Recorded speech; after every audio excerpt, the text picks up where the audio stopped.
goodness, there is nothing quite like no football on the screen. The one of one is missing. I knew something was up. Pop that's almost twice as much going for the same price. I just freaking love that rated rookie logo. Doing more buying. Which one of these 5 quarterbacks has the worst set of pass catchers to throw the football to? Guess how much I sniped this for an auction? Number to 5, you dirty animal. I'm telling you, these optic on-card autos are money. Yeah, definitely sold over 30 cards in August. Get off this young man's back. There's nowhere to go but up. That patch is vicious. Patch cards. That is my favorite thing. And there is no telling where that one of one is. Let's go. I like it. I haven't seen the new intro. His name is Andy. My name is Carter. Type Y for yes, type in for no if you loved the new intro. Andy, that was some pretty good stuff, man. Yeah, I appreciate that. I had a little bit of fun putting that together. Some clips that we had, some sound bites. Yeah, I love it. So we will be at the National. We'll be saying this at the beginning of every episode. So if you're tired of us talking about it, just fast forward. But we want to meet each and every one of you there. We are really excited to get to hang out with all of you here at the end of the month in Illinois. But most of you aren't going to the National. We all love to eBay hunt. We all love football cards. And today we are talking about both. Andy, we are one step closer to the start of the season. What has been your biggest takeaway when it comes to football cards and what you have seen over the past couple of weeks? I think the biggest thing that I've noticed in the past couple of weeks is the increase of activity on the Monday night auction, specifically through the major consignments like DC Sports 87 jumps out to me. I tried to snipe a lot of auctions last night, and we also tried to snipe them last Monday night, and there was a lot more competition.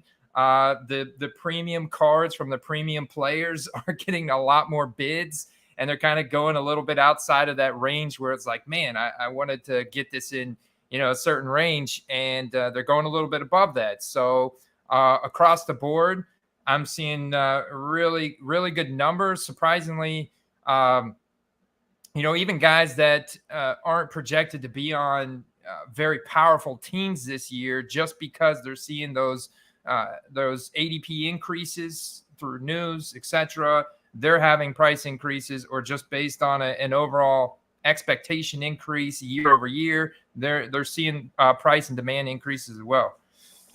The one guy I want to start off with today is Kenny Pickett. So one of our loyal viewers, Cody B, has been dropping a lot of super chats for us lately. We really appreciate you. We'll be meeting him at the National. I saw one of my favorite card accounts, Jason at DCI, buying a bunch of Kenny Pickett right now. And last year we saw, going into last year, when that product is out, those quarterbacks going into year 2, even if you don't believe Kenny Pickett is going to be somebody, it is very interesting, Andy. People are starting to buy into the hype, and I'm starting to wondering if it's because of that Steelers logo. Yeah, it's got to be that Steelers logo, man. And plus, he was the only first-round quarterback taken last year, which I guess is not saying a whole lot. I mean, Brock Purdy coming out of obscurity as Mr. Irrelevant. It is really interesting. Like, Brock Purdy is still leading the graded football card market from that draft class, but it's got to be this logo for Kenny Pickett, because, I mean, you look at the strength of their division with the Bengals, the Browns, and the Ravens, and then you also just look at, like, I get that they've made improvements, and they definitely have a solid core of weapons, and they made some improvements to the offensive line. But at the same time, we're still not talking about an elite squad here. There's a lot of unproven talent. You do have Hall of Fame coaching, though. You do have a solid defense that always hangs in there. So it's like that Pittsburgh brand, that Pittsburgh logo goes a long way for Kenny Pickett, in my opinion. Yeah, here's my biggest thing for Kenny, and I see Steve, one of our sharpest viewers, talking about it. All 3 of the other quarterbacks in the division, we've seen them play at an MVP level, right? I think a major bounce back for Lamar is happening this year. I think people are crazy to think that Lamar isn't going to get back to MVP level at some point. And then obviously, you could call it bias or whatever. Joe is Joe. And then Deshaun Watson, you guys don't. I am bullish on the Browns next year, man. They just have so much freaking talent. So, yes, you got a Hall of Fame coach at Kenny Pickett, but honestly, I would definitely be looking to move Kenny. Something else I really appreciate about Kenny Pickett from just a football card standpoint, he does have a pretty auto. I see a lot of clean, full autographs on his card, so I appreciate that from Mr. Kenny. So I guess my question for you, Andy, would be outside of Purdy, outside of Pickett, are there any other quarterbacks like a Desmond Ritter or anyone like that that's interested you? Yeah, if I were to look at it as totally unbiased, I do think, look at the values. I mean, let's look at the values here, and also look at their strength of schedule and the strength of the division. The NFC South definitely has a very soft division. You basically, right now on paper, looks like the Saints contending with the Falcons, maybe the Panthers in there, definitely the Bucks, like projected last place. Ritter's interesting just because of how strong the supporting cast is around him, how strong the offensive line is. Then also you look at their strength of schedule is second to easiest strength of schedule this year, 31st easiest schedule. So, and they also have a top 10 offensive line according to Pro Football Focus. So I look at that with Bijan and Cordell Patterson and Drake London and Kyle Pitts, and they're not going to expect him to do a whole lot. It's a run-first team. Arthur Smith loves to run the ball. So if he can just meet expectations, I think there's some potential there. I'm not willing to invest thousands of dollars on any national treasures or super rare Desmond Ritter stuff. But if I had $1,000 bankroll, I would say, taking $50 to $100 of that and investing in a Desmond Ritter card, whether it's a base Donruss rated rookie PSA 10 or maybe an optic hollow or prism silver, something like that, get you a little bit of exposure just to be ahead of that. What if he does, the off chance that he does exceed expectations, or the team as a whole exceeds expectations compared to what they're projected to do right now. Now, Chad is also one of our many patrons, a part of the Card Quest. He is a backup quarterback prospector. So we know he is a big Mitchell Trubisky guy, along with our guy Brad Nolan, and he is also a Mark Mariota guy. So, Andy, let's chat a little bit about backup quarterback prospecting. Number one, is that something that you like to do? And number two, do you recommend that for somebody? I guess for me, it just comes down to entry price point. Yeah, entry price point, scarcity on a quarterback. We saw what happened to Mike White when he got a starting shot. I mean, a Mike White snip should have been in the intro. that's yeah, a miss. Of course. But I mean, that's yeah. There was a whole Mike White phenomenon there for a few weeks a couple of years ago. So, it definitely is a viable strategy. You're going to have a lot more misses than you have hits, though. There's a much higher likelihood that your starter is not going to miss any time, or he just misses a week or two. The spike from Gardner Minshew last year for the Eagles literally lasted all of 1 week, and it wasn't that big because we knew Jalen Hurts was coming back in just a couple weeks. And so it's that kind of thing. I guess you saw this happen with Chad Henne. I know Chad had success with Chad Henne when he stepped in for Patrick Mahomes before, but once again, it was very small window. It's one of those things where you definitely have to be well ahead and have those listed ready to go, because the window to sell those kind of guys is so small. It's so small. It literally could be just and it could come on a questionable or doubtful designation for the starter. And then there's news that this guy's going to start if it's a powerful team with a in a primetime scenario or a winning type of record scenario. Then all of a sudden there is opportunity. That window of opportunity opens up for you to make money on those backup quarterbacks, being able to get them so cheap sometimes. One guy I really love going into next year, and it's sad to say because I'm a Russ guy, but Jarrett Stidham is someone that I just like a lot, right? Especially with Sean Payton as the coach. keep this in mind with Jared Stidham. Okay. Now, it's a little bit different because Teddy Bridgewater is a very good quarterback, but the Saints have won a lot under Sean Payton with backup quarterbacks. So if, let's just say, Jared Stidham were to go in and play some next year, I think he could win football games, and even gave you a glimpse of what he was able to do versus a 49ers defense, which I think, Andy, nobody here would disagree, it was a top 5 defense. So I am very interested in Jared Stidham, and keep in mind 2019 rookie class, as we talked about quite a bit, Andy. That year has some built-in scarcity with some of the print runs on those cards. Now, the thing about Jared Stidham and Sam Darnold and Mariota, these guys have had spikes, and I think most rational people know that these guys aren't going to be Pro Bowlers. But Andy, all you need is that one spike week, baby, and you get that Mike White effect. Yeah, 100%. You can think about it, especially if it comes down the stretch, and let's say they actually have a plus 500 record. They have a opportunity to make the playoffs. Maybe it's in a critical situation where he comes through clutch and has a much better performance than Russell Wilson, and then all of a sudden now you start creating a hype train, and to where prices can go up exponentially. Like when you're getting a base Prism PSA 10 for $10, that's a card that someone would easily pay $50 for. Or maybe you're getting a Prism Silver Rookie Auto PSA 10 for $59. That's a card someone will easily pay $200 for. So you can see where the 4x multipliers come from. And I see why it's so appealing to guys like Chad, because he can fire a lot of bullets, right? He can buy some Stidham, buy some Mariota, maybe some Winston, and have a lot of different exposure. And if even just one guy goes off, he's looking at a 3-4x on that investment, which kind of pays for the other guys. And the other guys are still backups in the league with future opportunities. And there's certain rare cards that come up for auction that don't come up very often.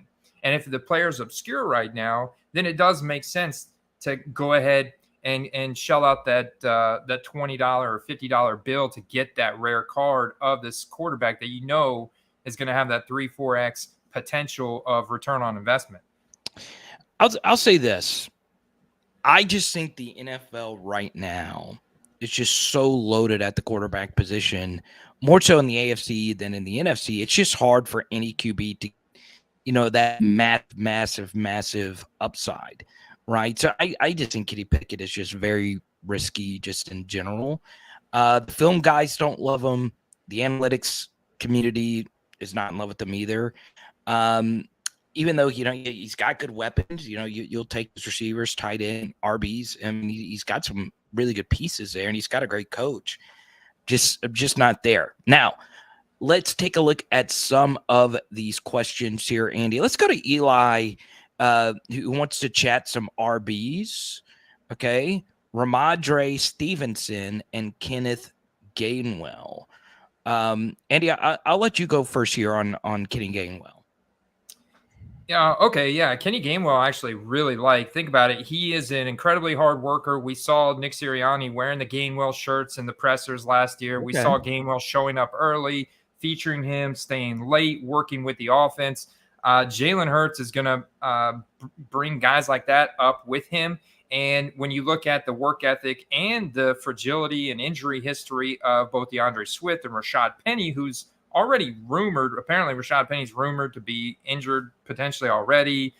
I don't know. But they basically got him for free. He's on an absolutely nothing salary of like $300K. DeAndre Swift is free. He's a 4th round conditional pick. So Kenny Gainwell and Boston Scott are really kind of like their anchors in that RB room. And if they don't bring in another veteran running back, I definitely think that leads right away to more opportunities for Gainwell. He's also showed to be a great receiver going back to his time at Memphis. He's actually quite a good running back at Memphis. He had a 1,500-yard season, if I remember correctly. I think it was very close to 1,500 yards at Memphis in one of his final years there. So the guy's got absolute potential to be a much bigger contributor, and he's been very durable.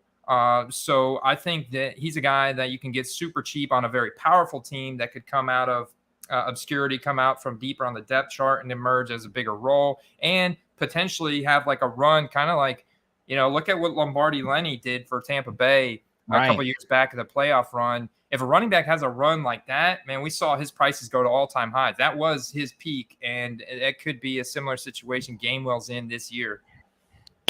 I'll chat a little bit about Rhamondre here. I don't think this team is going to be that good, but he definitely could be very dominant this year with, the lion's share of the carries. Now, Belichick, he's always a running back by committee guy, but I could see Bill O'Brien running the wheels off of Stevenson this year and him having a massive, massive season.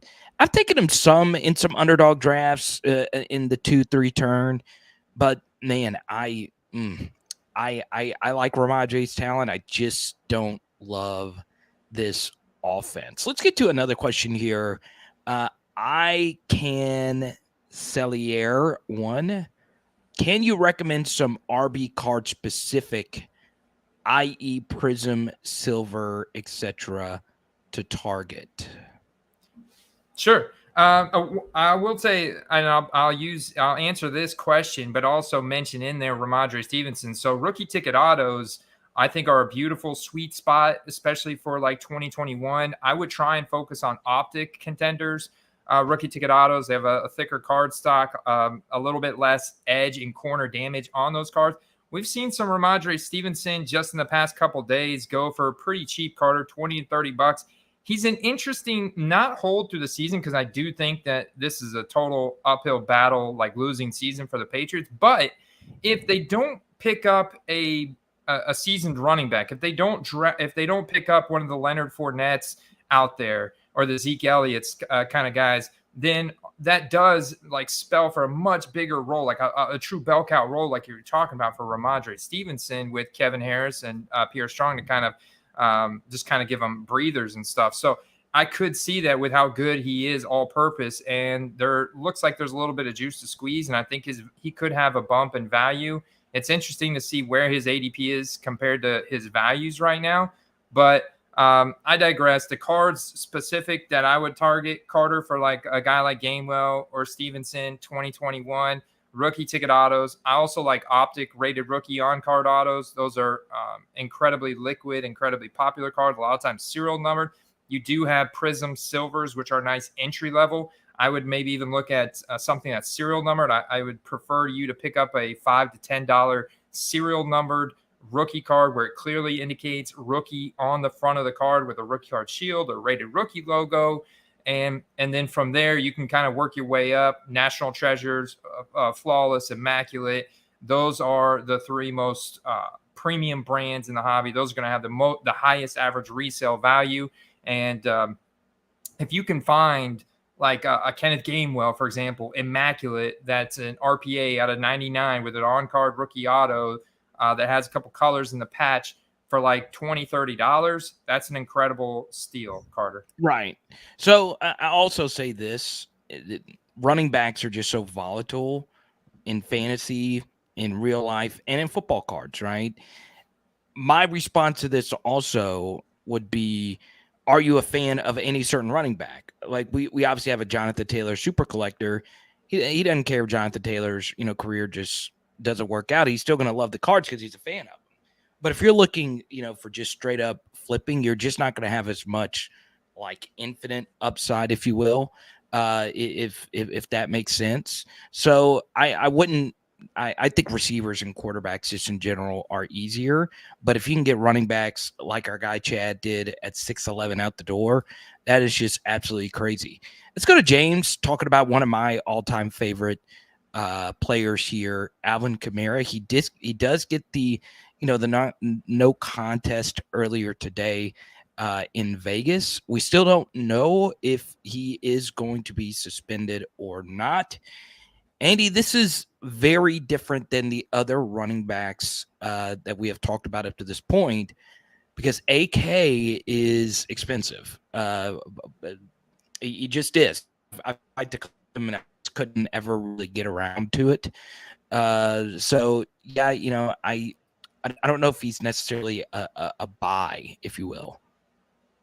Yeah, it's not a buy for me either. Just because I would. Okay, so there is. It's interesting for 2017. The rare cards, the rookie autograph cards, or the serial number cards, they do get very expensive very quickly. We're talking, when those national treasures, Alvin Kamara, that you could get for Kenny Gainwell for like $50, are now in that $500 range type for Alvin Kamara because of the scarcity around 2017 product.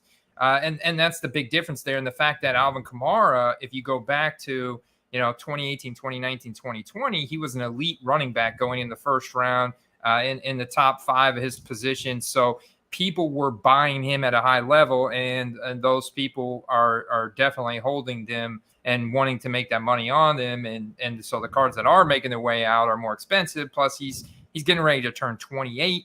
He's now approaching that 10,000 carry mark. I know that he's been profiled a little bit more as a receiver, so I'm not sure of the exact numbers of how close he is to that, but just the fact that he is 28, he has shown he does have some knucklehead factor in him, which scares the hell out of me, Carter.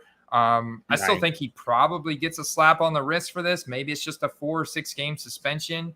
But I imagine that they probably have to do something about it at this day and age, even if it's a few games. And I just like if you look at the Saints as a whole, the attention now is going to be how well is Derek Carr playing with Chris Olave. Michael Thomas is back, and they also drafted Kendre Miller, who a lot of people are excited about. They also brought in Jamal Williams. So it's no longer just about Alvin Kamara. I think you're going to have a lot more excitement shift to these younger players on the Saints. And for me, he's like in the sell category or sell heading into the season. If you can get, this is what's interesting about 2017, Carter. If you can get a base prism, which is silver out of the standard for rookies in 2017 for a couple dollars, there's a pretty good PSA 10 hit rate. I think that card is pretty liquid, and you probably will be able to sell it for 10 to 15. It's just how much time do you want to spend doing flipping cards at that level? If you have the time and you're trying to build a bankroll and you don't have a lot of money to get started with, then I could see you wanting to get a little bit of exposure to some 2017 Prism rookies of Alvin Kamara for under $5. I mean, it's a potential flip, but it's not like anything that I would say avoid. I'm avoiding totally mid and long term. I think Alvin could still play. I objectively speaking, I think he can still go out there and put together elite production. I don't think his age cliff is going to be as big as others, because when he has played, he has been truly transcendent. He at his absolute peak. Let me ask you this, Andy. At his absolute peak, do you think he is closer to, let's say, like a LaDainian Tomlinson, or do you think he's like closer to like a Curtis Martin, if you will? I would say at his peak, he reminded me of LT. He would just run by people. He could catch out of the backfield. And he was playing with Drew Brees and Sean Payton and all of that. But did he not look transcendent, clear-cut Hall of Fame good when he was at his absolute peak? Yeah, he's very elusive, right? Alvin Kamara's got that finesse, and he had great vision.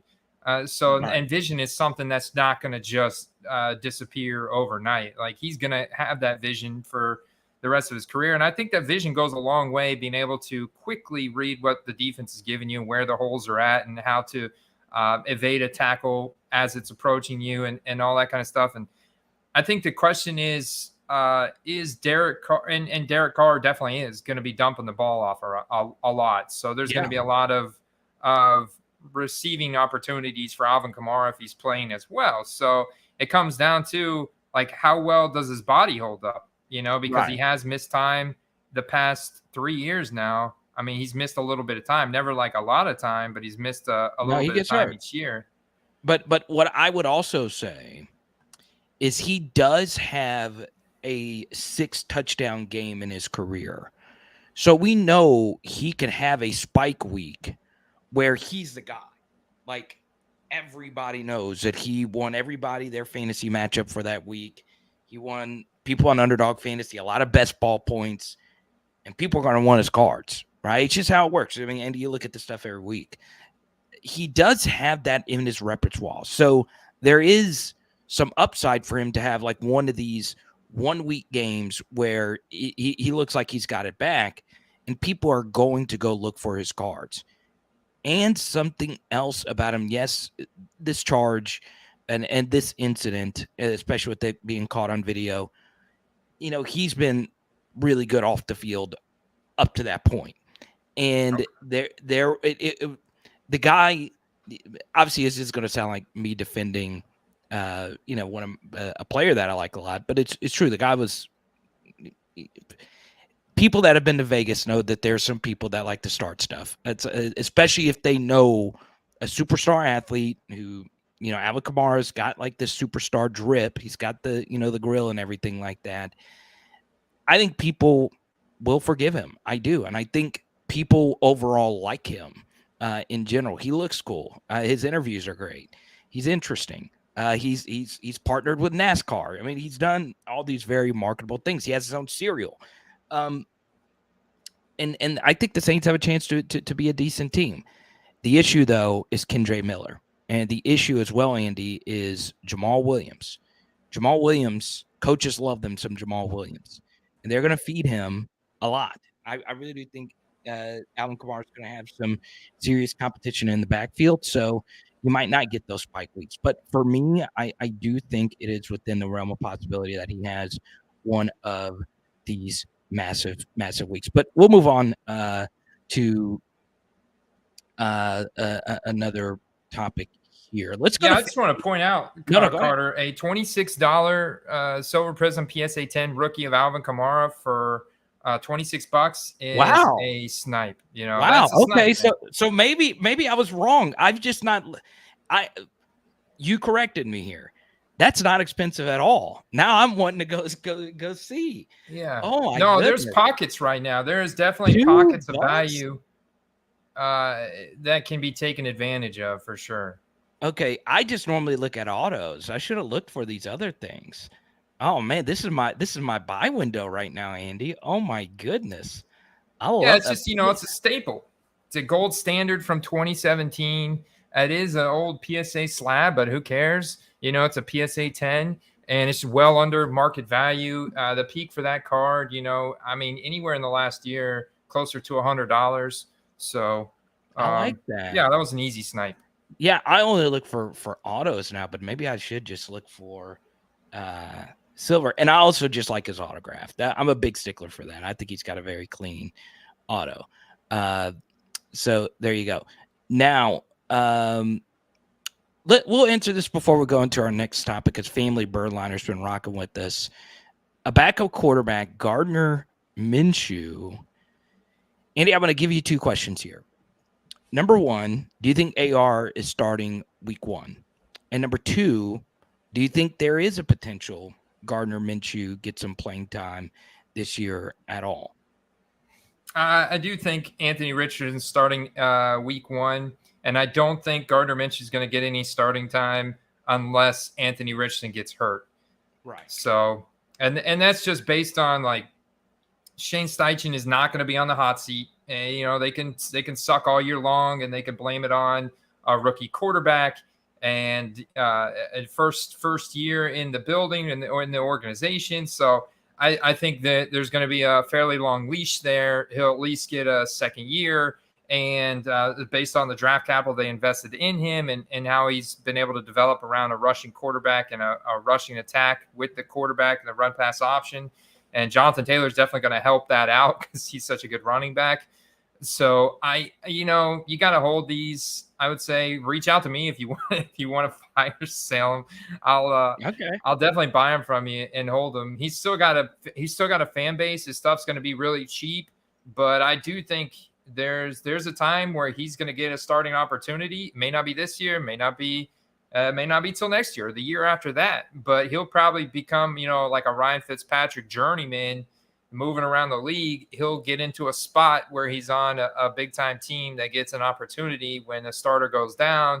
I mean, Minshew's the kind of guy that could like Nick Foles in 2017 can lead a team to a Super Bowl, So I will say this. I do a lot of film studies in my full-time job.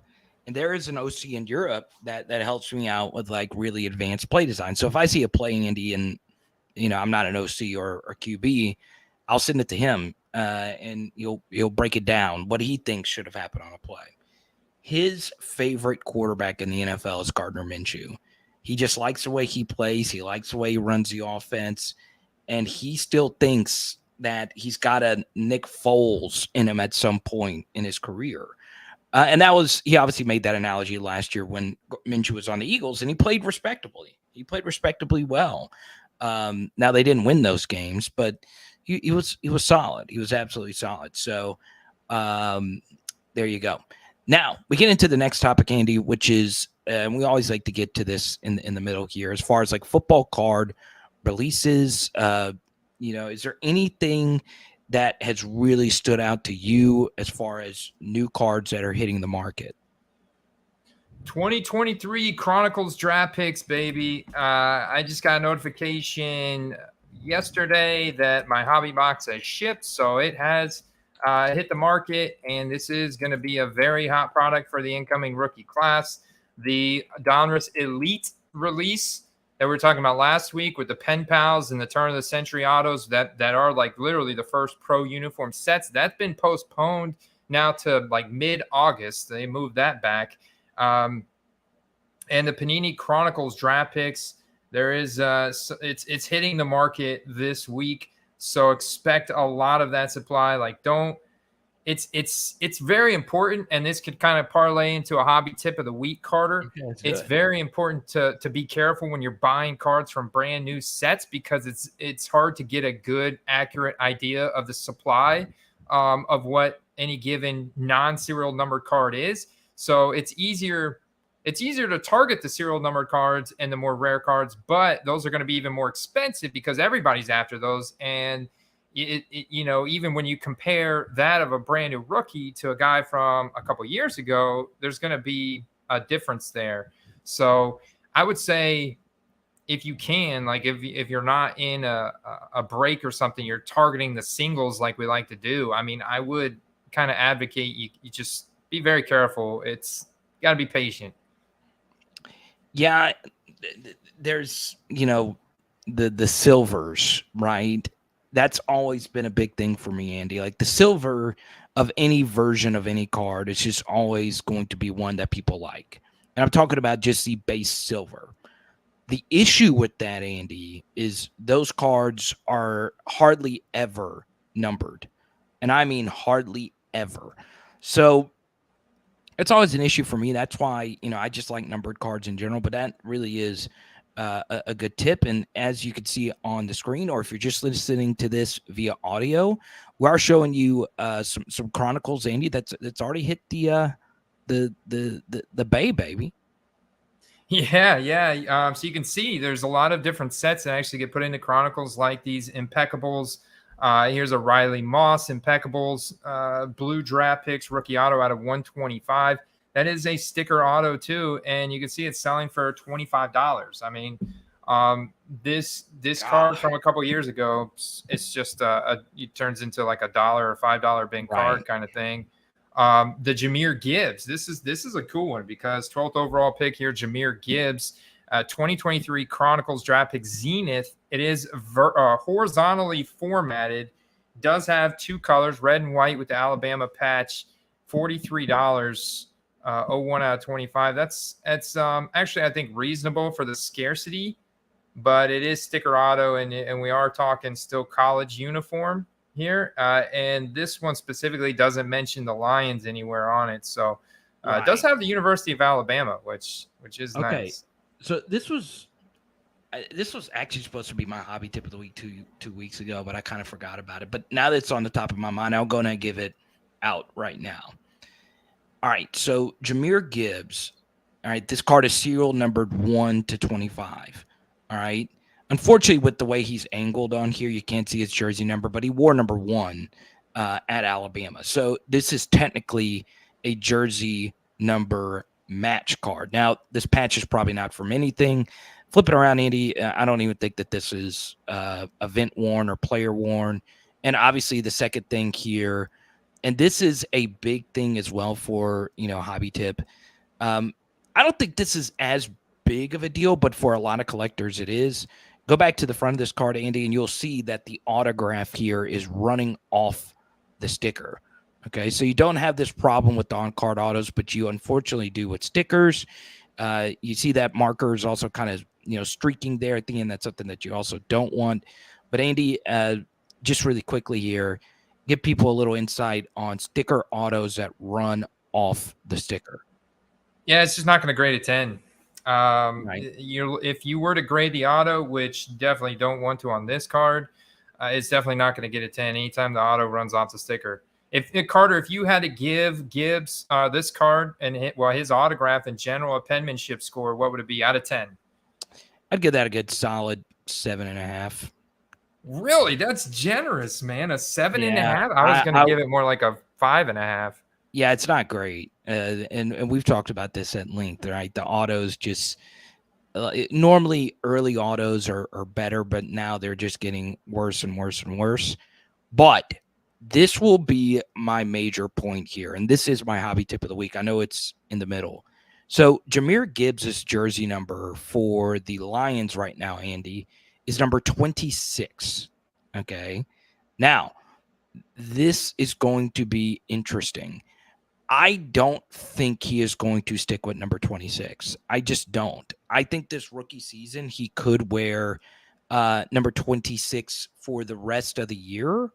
But I also think, let's just say for some reason his jersey number doesn't change before the season.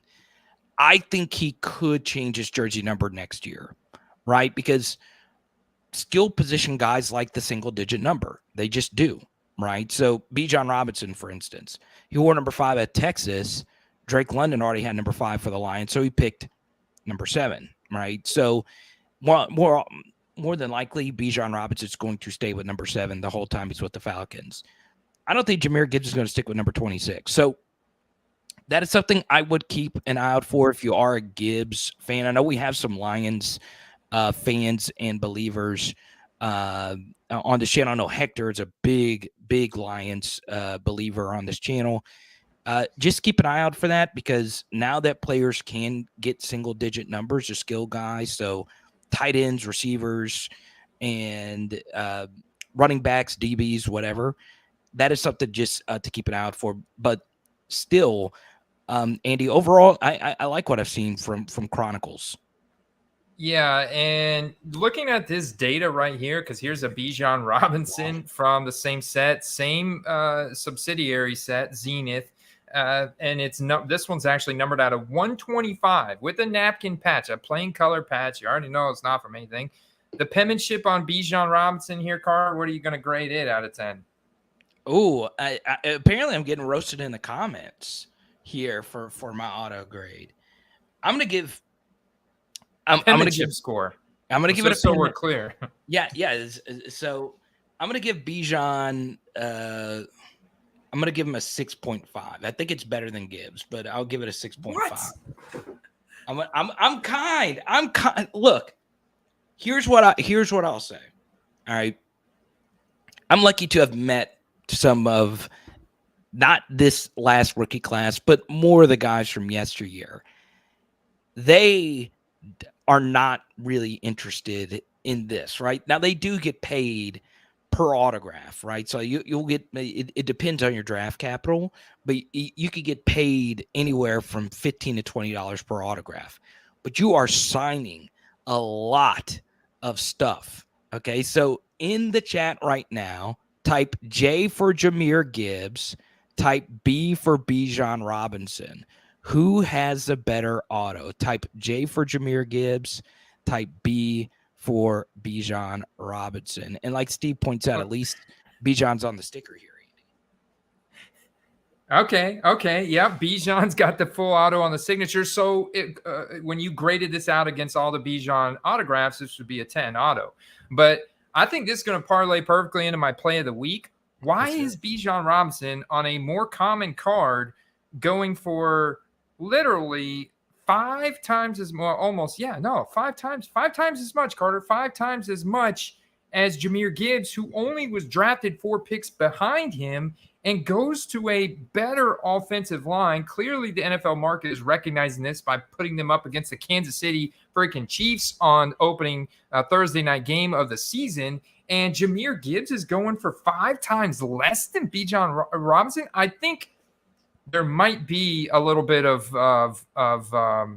undervaluing going on here with Jahmyr Gibbs. He might be going under the radar, Carter. In fact, I did buy one of his Bowman First Chrome yellow autos, my buy of the week, numbered out of 75 for 35 with shipping. I ended up paying like $40 out the door.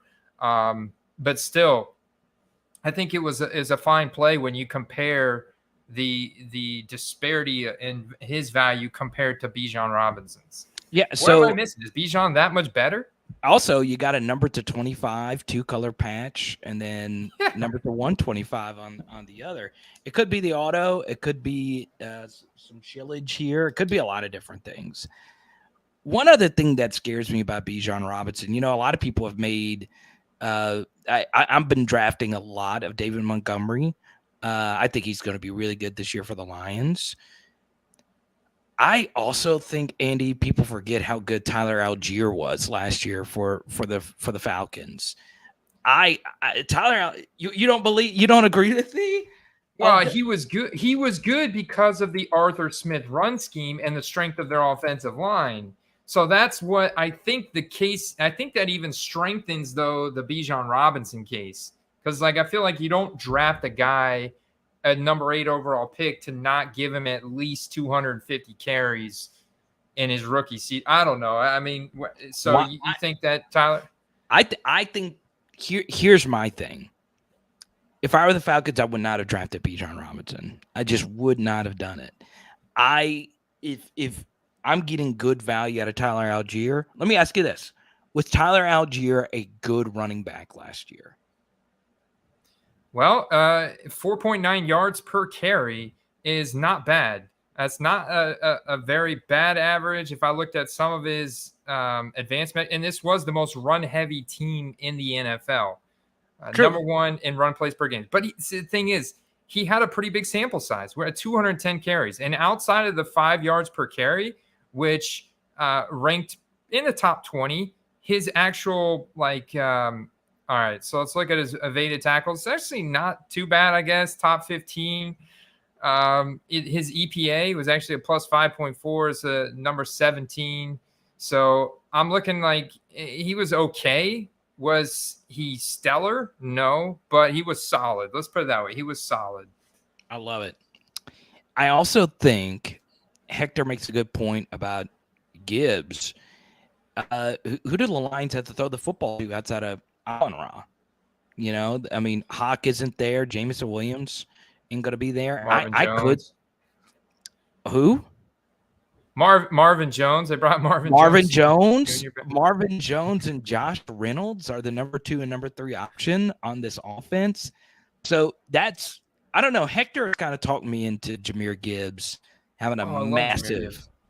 Yeah. So let me ask you. So, do you think Jahmyr Gibbs will be more productive than Bijan Robinson in year 1?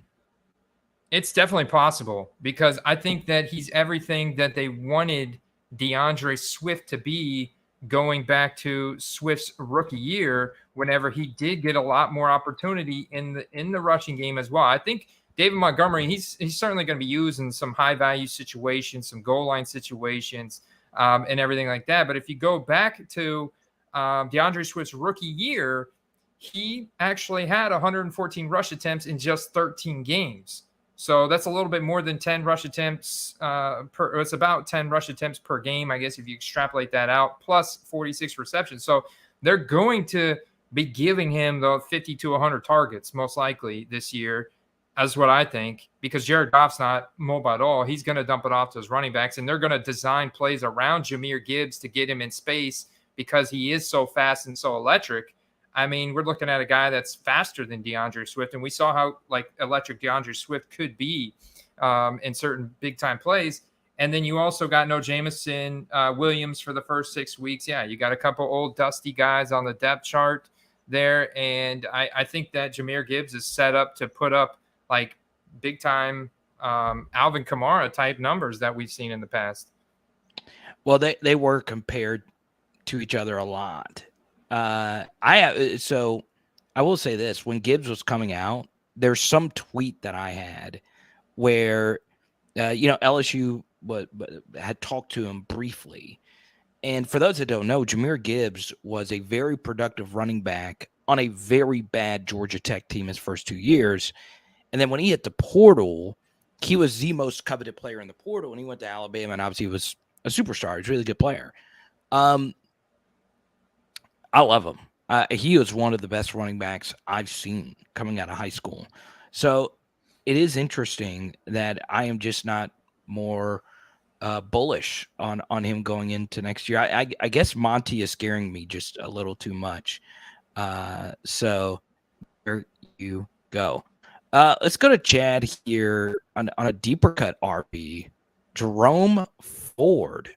Obviously, I like him a little bit more when it comes to fantasy. Also, Andy, Jerome Ford, another Alabama running back who transferred to Cincinnati because of the backfield competition that's always here at Alabama. So, Andy, your thoughts on Jerome Ford?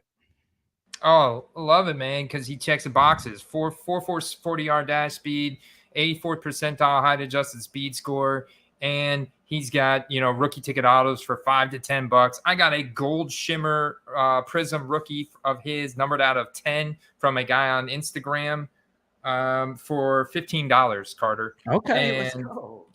You can't beat that kind of price point on a guy with this kind of upside. If anything were to happen to Nick Chubb, Jerome Ford's going to smash. There's also just a chance that Jerome Ford, without Kareem Hunt on the depth chart and Dearness Johnson not on the depth chart, I mean, you look at the depth chart behind Jerome Ford, it's Demetric Felton, John Kelly, and Hassan Hall. There's literally no competition behind him besides Nick Chubb. And Nick Chubb, even though he is a bell cow, one of the best rushers in terms of efficiency and broken tackles, evaded tackles in the league, he can't handle it all. And this is a run-heavy team. Kevin Stefanski loves to establish the run to set up, try and make things a little bit easier for Deshaun Watson. He gets going to they kind of are forced into those shootout scenarios. And I think Jerome Ford has got serious potential. Just like, think about it. Even if he gets like a Kareem Hunt type of workload, he can convert that into some decent efficiency, put up maybe close to 10 touchdowns or something. Who knows? And then this time next year, all of a sudden he's going in like the 7th, 8th round where Kareem Hunt used to go in fantasy drafts compared to the very end of the draft this year. And just because of that, there's the subsequent demand spike in his rookie cards. All of a sudden, those rookie ticket autos are going for 20 to 30. So I like him not only for this season, but I also like him for heading into next season. Right now, I'm heading into next season as well.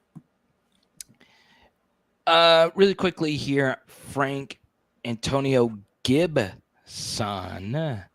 for the Washington Commanders. This is a guy that's gotten a lot of fantasy love, and he is truly talented. Also, like Kenneth Gainwell from Memphis. And Antonio Gibson, a lot of people love what Washington did this offseason, going to get an offensive coordinator that's won 2 Super Bowls, comes over from the Andy Reid coaching tree, Eric Bieniemy. And, yeah, Antonio Gibson, heck, he's got Gibbs in his name, right? What better way than to break out for Washington? It should be interesting. Andy, what do you think about that Commanders backfield?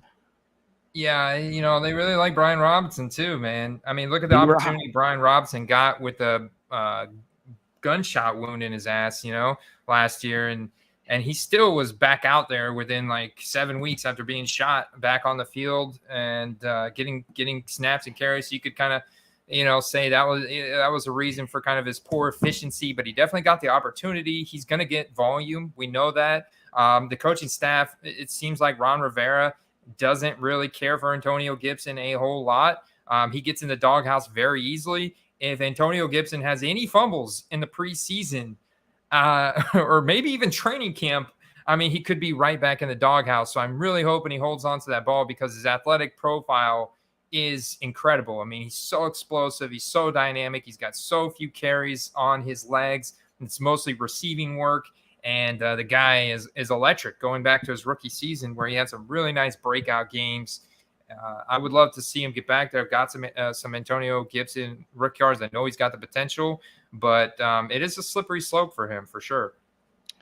One and out for the Commanders is Chris Rodriguez coming in from Kentucky.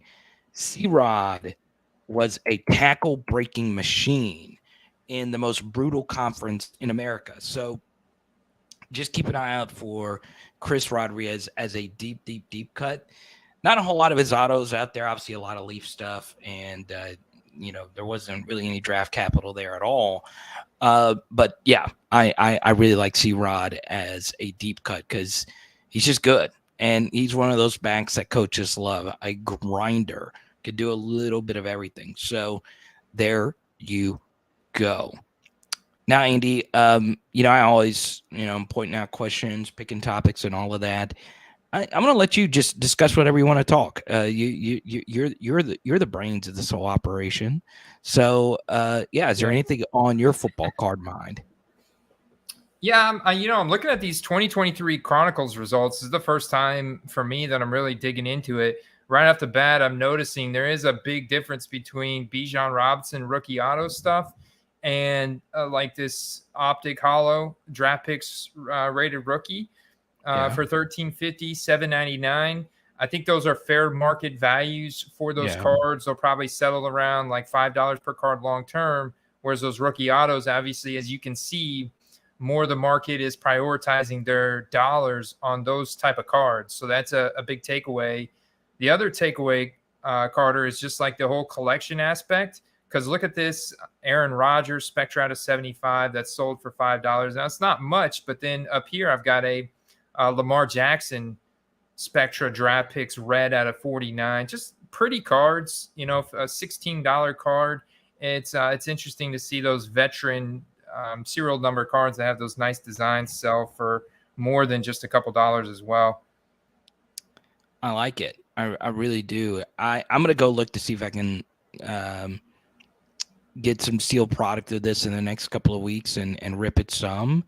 I could still walk into, my local Walmart and grab some Bowman U. I'm still a big Bowman U guy because of my love for Topps. There you go. And Travis makes a point that you've made before, Andy.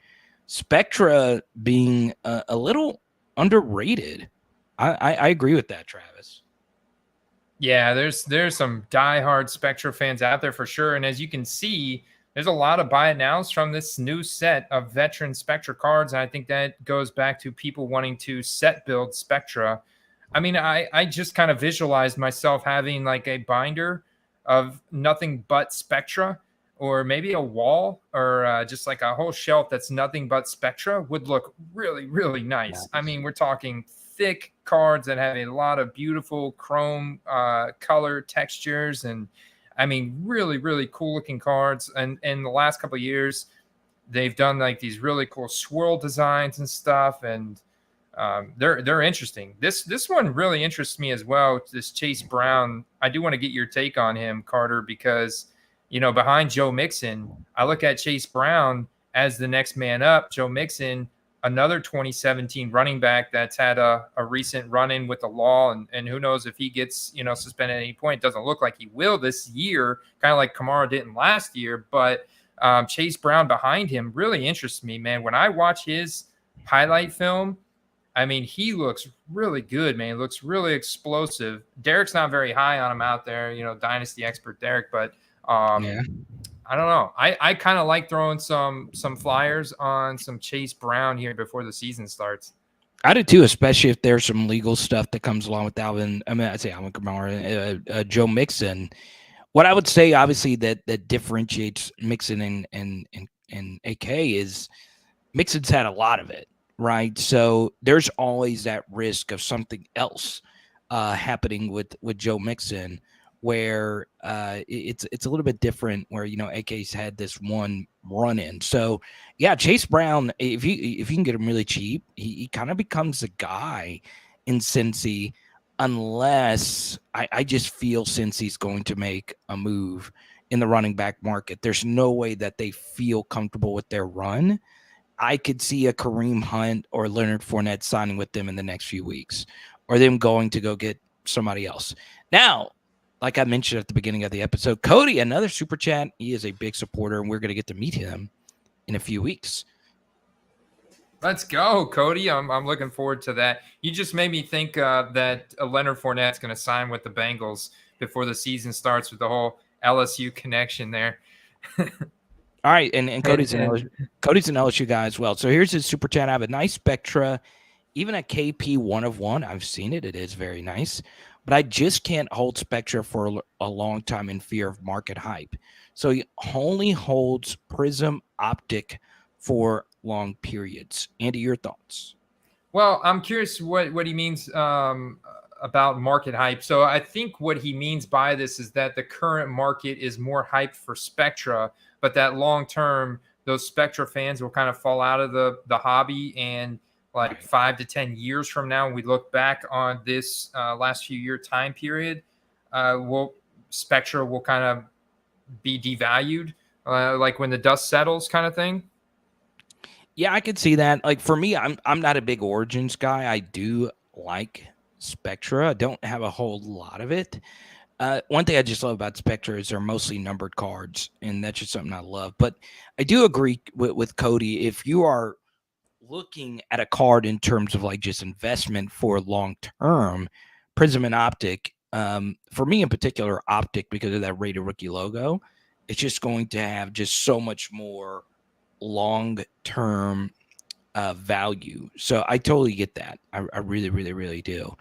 And we appreciate you, Cody, in a major way. So y'all throw some clap emojis in the chat for Cody, showing some love for us for the Card Quest National Fund here. Really appreciate it. Andy's going to take this $5 and look to snipe an Alvin Kamara rated rookie here. There we go. Look at that. Yes. Yes, sir. Yes, sir. We sure appreciate you, Cody. Actually, I'm looking at these Joey Porter Juniors. Like, this the guy, going back to the very beginning of the live stream, talking about the Steelers brand, man. The Steelers really know how to propel a guy's rookie card values into another level, man, into a stratosphere. And I think that this cat right here, Joey Porter Jr., drafted at the end of the first round, or is it the end of the first or beginning of the second? With his storyline, his dad playing for the Steelers and everything. And it's just got such a good story around him that I think his cards have some serious potential. If he gets one interception or like one nice sack or tackle in the backfield, all of a sudden his stuff's going to go crazy. Let's go to Mr. T. Andy, does Mosaic have legs, or will it be a short-term niche product?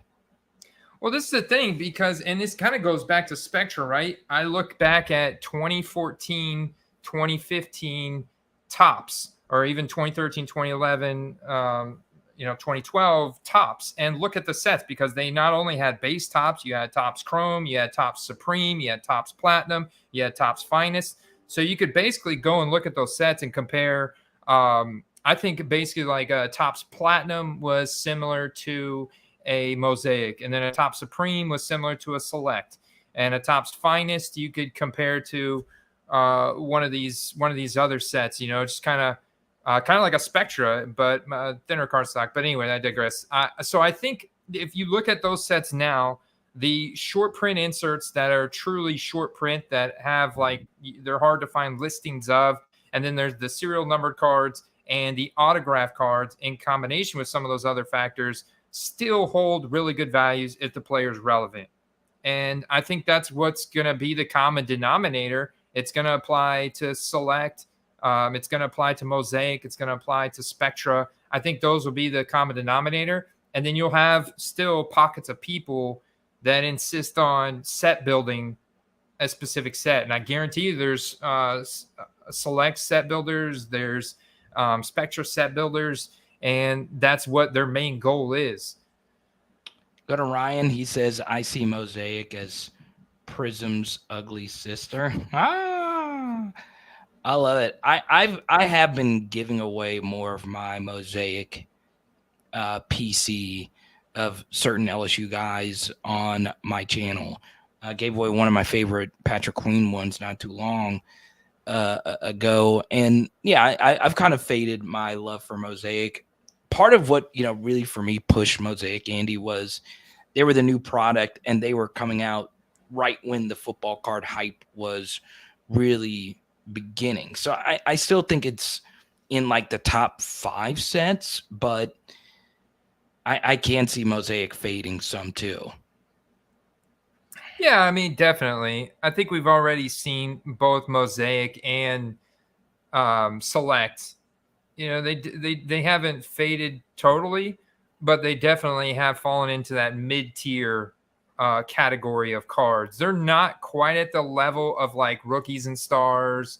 Oh man, it was right on the tip of my tongue, but like Illusions, yeah, Score, definitely, right. Yes, XR was the set I was thinking of. Yeah. XR, Unparalleled, Prestige, those kind of sets. Yeah, Prestige. They're not quite at the level of those sets, but they're in like a mid-tier category. They're not at the level of an Optic or Prism or an Optic Contenders, or even like I would say a base Donruss rated rookie is in that mid-tier of with Mosaic and Select. But at the same time, the rated rookie logo is just so powerful. Once you get that in a PSA 10 slab, man, it's like it's super liquid. It's the most liquid thing I can think of in the hobby. Whenever the like Mosaic, what was it? The honeycomb Mosaic, was that a thing? I'm just trying to. I think that is a thing. Honeycomb.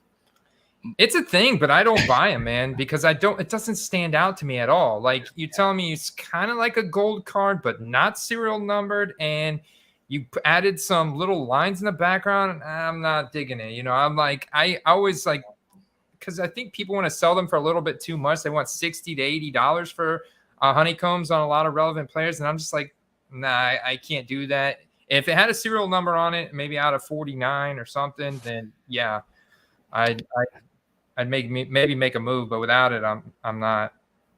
Let's go to another super chat. I think this could be a record for super chats in here. Y'all show some clap emojis in the chat for Sty FB cards. Sean Payton in Denver is looking. Oh, okay. Sean Payton in Denver is looking for his AK. Does he have it on the roster? So let's talk some Javonte. Let's talk to some Samaje, Andy. Yeah, man, Samaje. I mean, he's a solid little tank of a guy, man. But he's just never going to get the hype to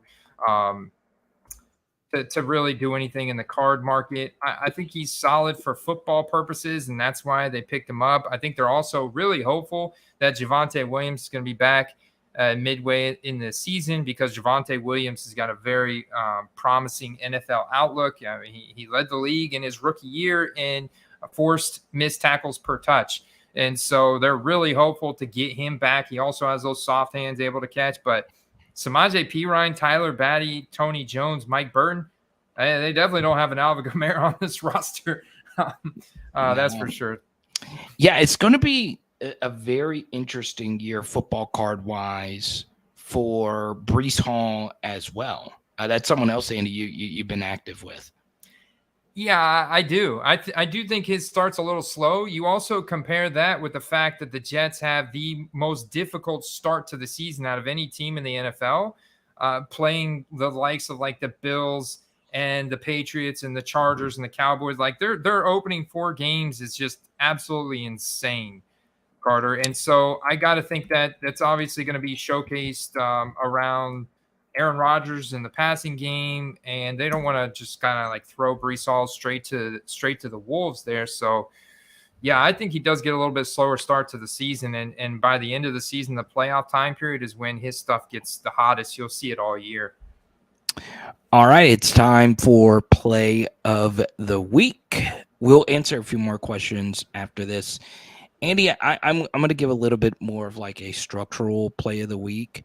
I have been loving and collecting some cheap refractor cards from like the 90s, 2000s, and all of that for this reason.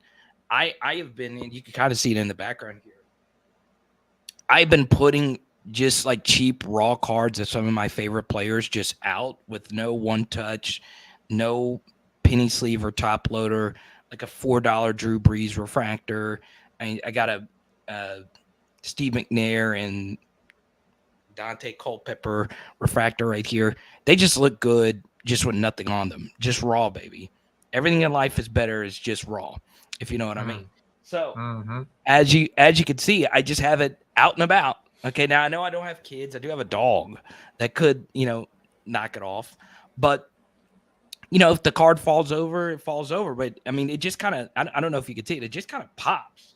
Right, it just out of the case. So if you are a super fan of just any player and you want to put just a raw card on a little easel or card holder or whatever, I have really enjoyed it. It has made me happy. I don't know exactly why that is, because I don't have to stress about I don't have to stress about it falling over. It's not. I'm out $4 or $5, but I could still put the card out there. It's something I'm just going to keep. So do it. I guarantee it. If you're a fan of Peyton or anyone, you can get like a cheap $3 or $4 tops refractor, one that looks really cool, and put it up there raw, and I guarantee it. It looks better out of that one touch. You might think less of me because I'm doing that, Andy, because you should never do that with any kind of card that you truly do care about. But I'm doing it, and I've enjoyed it. No, I think it's fine. Do it.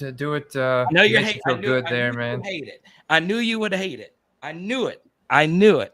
I knew it. Hey, there's only a couple ways to display your cards, so it's more sentimental value to you, and I think having the sentimental value displayed so that you can kind of like easily see it on a daily basis, I think is more important at this point. All right, play of the week, Andy. Yeah, it's Jahmyr Gibbs. Jahmyr Gibbs, baby. It's Jahmyr Gibbs season. He's going so undervalued. Look at his ADP on Underdog is third pick 39, and there's way too much disparity there. Him at the number 12 overall pick. There's so much upside that we could potentially be looking at. There are paths for him to easily finish as a top 5 running back in the NFL this year as a rookie that went to Alabama and the 12th overall pick. Like, it's just insane. So, I'm looking at the Lions, and now that people are probably going to, I think they're kind of in that wait and see approach. Like, they're going to make the Lions prove it to them. And right. I think you're going to be on the wrong end of it at that point, because we've already seen the Jared Goff prices go up so much. So now we're like in a little pocket where there's value on Jahmyr Gibbs, Amon-Ra St. Brown. Definitely want to have some exposure. I'll handcuff Gibbs to David Montgomery in the card market. So that way I know I'm gonna hit big on one of those bad boys this year, and probably add me a nice little Amon-Ra St. Brown card in there as well. But there's just too much disparity between Gibbs and Bijan right now for me not to invest in Gibbs. It's just a smash play, man, looking at the numbers. Man, I got caught up and I missed out on my Chris Rodriguez snipe. I hate you, Andy, because of this show. I missed out on getting a Chris Rodriguez lot, but I'm with you. You guys talked me into Jahmyr Gibbs today, so there you go. You're making me feel you're making me feel a little bit better about Jahmyr Gibbs going into next year. Let's go to Chad. Chad saying raw dogging cards. It's hardcore, baby. It's the only life you can live, baby. You gotta live your life hardcore, baby. Let's go. Kaiser Sose. Go home. There you go. That's literally. Kaiser Sose, will Malik Willis start? No. No, not at all.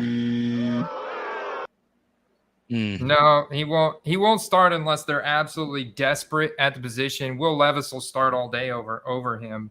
I mean, look, Tennessee moved up in the second round to get Will Levis, and they're definitely going to start him over Malik Willis, who looked absolutely flustered, not ready at all to handle the NFL last year whenever he got starting opportunities.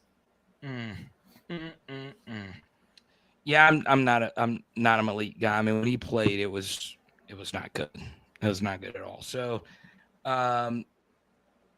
yeah, I wish him nothing but the best. He might need a fresh start. I mean, he kind of got a raw deal. The next year you get selected, they take, another quarterback in the second round that also slid as well. Yeah, I don't know. I think one thing, though, if you do want to look for some Malik Willis and you can get him for super duper cheap, maybe there is like a potential spike in his cards if he were to go to a team that has very good quarterback development, right? So let's say, going into next year, for some reason, the Eagles take a flyer on him. There might be a little bump in his prices in. So if they get so low that I can, get in there, sure, I'll go after it. But as of right now, it's just not. Let's go to Jay Robinson here. Nationals is almost here. I plan on buying, but mostly selling. Any negotiation tips?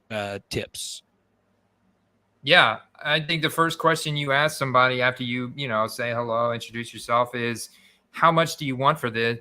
And put the ball in their court and allow them to tell you, where they're valuing the card. You can also then right away gauge how serious they are about moving it, how much this card means to them, and from there, then you can already start processing what your response or your offer is to them. So like that's the biggest negotiation tactic, is instantly ask them, how much do you want? Don't say, I'll give you 50, even if it's got a price tag on it. Like price tags are one thing, but what they're actually willing to take for the car is another thing. So they may look at you, they may see that you're serious or get a serious vibe from you, and they may say $40 for that card or $30 for that card. And you may say, okay, or you may say, I'll give you 20. And that puts it perfectly back into your court. And it gives you time to be able to digest, how they're reacting to how much how much, when you ask them how much they want for it. Yeah, Jay, we'll be doing some kind of meetup as well at the National. So be on the lookout for that. Make sure you tune in next week. We'll have more on that. So we hope to meet you there, man. We really appreciate your support. I guess another tip would be, are you set? Do you have a table, right? Because if you do have a table, hit us up. But the second thing is, if you are out and about and you are looking to sell, dealers are going to be very busy, right, at these shows. So it depends if you're going to a trade night. It depends if you're actually going to, be there. Obviously, if you are going to sell to dealers or just anybody, and they're going to pay cash right in front of you, they're not going to pay what the most recent comp is. They're going to be looking to get 65, 70% of that. And you're going to see a lot of that, Andy. A lot of dealers buying bulk 65, 70% comps, maybe even lower than that. So best of luck to you, Jay. We hope to meet you there. But it is important, to factor all of that in, and also factor in, maybe it is worth taking 65, 70% when you're getting straight up cash in hand. And there are opportunities at these kind of big shows to trade your way into bigger things, right? And then sell that card that might have more upside, during the season, and you make your money that way. Just make it a trade for something that person really wants. So there's a lot of different ways to, look into the negotiations, but don't be afraid to trade. Okay. Yeah. And Andy, what's your view on trading? It's tough, man. It is tough because I think you kind of have to calculate what you were expecting to get out of it monetarily. in what the other cards that you're getting are worth, and do you feel and then also like, so obviously I'm taking a very analytical approach. So and then also like take into your thought process, like how long do you plan on holding the card that you're getting into? Like, was this card that you have right here have flip potential heading into the season, and the card that you're trading for more of a long-term card, or is it short-term card? So like take that into account, because you may trade a short-term potential card for a long-term card, and then a week later look back and you're like, dang, why did I do that, man? Because I really wanted to be able to flip this card or flip that card heading into the season, and I shouldn't have traded it. And I only traded it because I got, peer pressured or influenced by, someone in front of me. So definitely kind of keep that in your, kind of keep those two thoughts in your head. Know how much your card's worth, and know like how long the sales cycle is you were expecting to hold it. So when you're trading, you already know that. So you're just assessing that other person's card. I'm definitely open to it. And I love the volume deals, man. The volume deals, I think, is the spot that has a lot of potential. Yeah, let's go to James and then Sty football cards. We see 920 films in there with the Trevor Lawrence question. It obviously depends which Leaf card you're looking at, but that wouldn't be the one that I would quote unquote invest in. But let's go to James right here. Also, no realistic prices of the cards you are trying to trade. Don't leave it up to them to lowball. Absolutely true, especially if you're going up to a big dealer, right? The one currency at the National or at any major card show that everybody has that is almost exactly equal is time. Okay. If you're going to the National, you're not going to be able to do everything that you want to do. Okay. You're just not. Dealers know that too. Don't waste their time. Like if you're, because you're going to piss them off. I'm just going to let you know, you're just going to piss them off if you don't know what you want out of that card. And it's got to be, an opportunity for, a dealer or just anyone.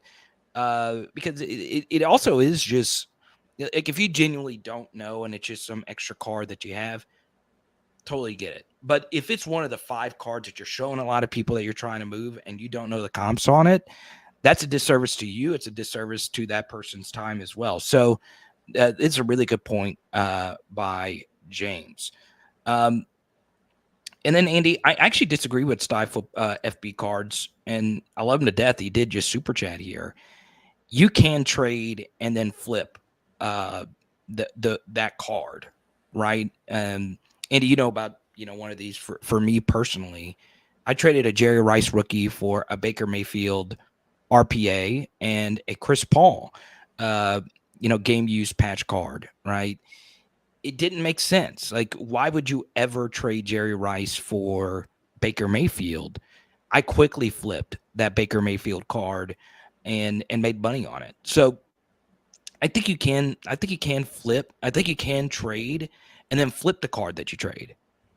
Yeah, I mean, for me, I guess there is a couple cards that I typically would say I'm not going to sell, but everything's got its price. So I kind of look at personal collection and investment portfolio kind of one and of the same, and I think that, flipping, maybe it's perceived as pure, like a pure collecting type of engagement, but it is definitely has a monetary side of it as well, where you should be wanting to trade up or trade at least equal for equal. You're not wanting to lose out in a trade.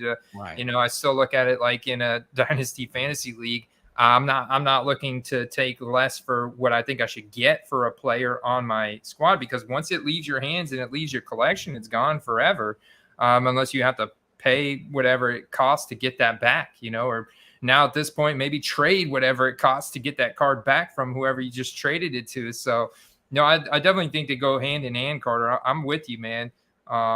Flipping and PC are kind of blended together, but there's obviously that long-term hold. It's just all depends on how long you want to hold a card in your collection. Right. And look, it seems crazy, but because of people like you, Andy, and people, in the Discord, I couldn't believe like the Jerry Rice thing, but it made sense. The Baker Mayfield card, I didn't even look at it close enough. It was damaged, and it still went for more than the Rice card if I'd held on to the Rice card. So, but side football cards, I do agree in general, though. If you are trading, it it just depends on the card. But I could definitely see how just trading could just be for PCing as well. So there you go. Last thing here before we get out of here, I totally agree with Chad here. eBay is still king. It still just is king. Like for the longest, I've had some NBA cards in my collection that I've taken to shows. All right.